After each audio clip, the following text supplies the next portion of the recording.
एक comic book की डरावनी भविष्यवाणी ने जापान और पूरी दुनिया को अपनी गिरफ्त में ले लिया है। जैसे जैसे 5 जुलाई 2025 नजदीक आ रहा है, कई लोग सोच रहे हैं क्या वास्तव में इस तारीख को कोई मेगा भूकंप आ सकता है।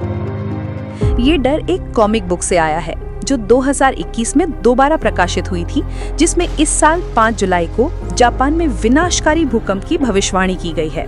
हालांकि वैज्ञानिक तारीख के हिसाब से भूकंप की भविष्यवाणी करने की किसी भी क्षमता को पूरी तरह से खारिज करते हैं, लेकिन ये चिंता बिल्कुल वास्तविक है और ये पहले से ही यात्रा को प्रभावित कर रही है।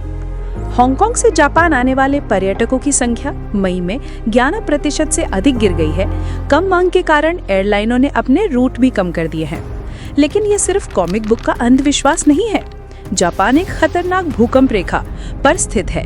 इसे नानकाई ट्रफ कहते हैं। जापान के प्रशांत तट से 800 किलोमीटर तक फैली ये समुद्री खाई वो जगह है जहां हर 100 से 200 साल में भयानक भूकंप आते रहे हैं। आखिरी बार कब आया था? 1946 में। और अब सरकारी विशेषज्ञों का अनुमान है कि अगले 30 साल में दूसरे मेगा भूकंप आने की 75 से 82% संभावना है। जापानी सरकार चेतावनी देती है कि ऐसा भूकंप करीब 3 लाख लोगों की जान ले सकता है और इससे $2 ट्रिलियन तक का नुकसान हो सकता है। सालों की तैयारी के बावजूद मौजूदा उपाय केवल 20% मौतों को कम कर सकते हैं। ये 80% के लक्ष्य से कहीं कम है, जिसकी एक बार उम्मीद की गई थी।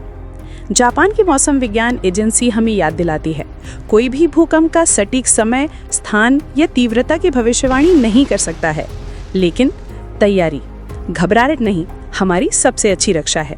इसलिए जैसे जैसे 5 जुलाई नजदीक आ रहा है, याद रखें, धरती भले ही अप्रत्याशित हो, लेकिन डर जरूरी नहीं है। सतर्क रहें, जानकारी रखें और अंधविश्वास के बजाय विज्ञान पर भरोसा करें। Subscribe to One India and never miss an update. Download the One India app now.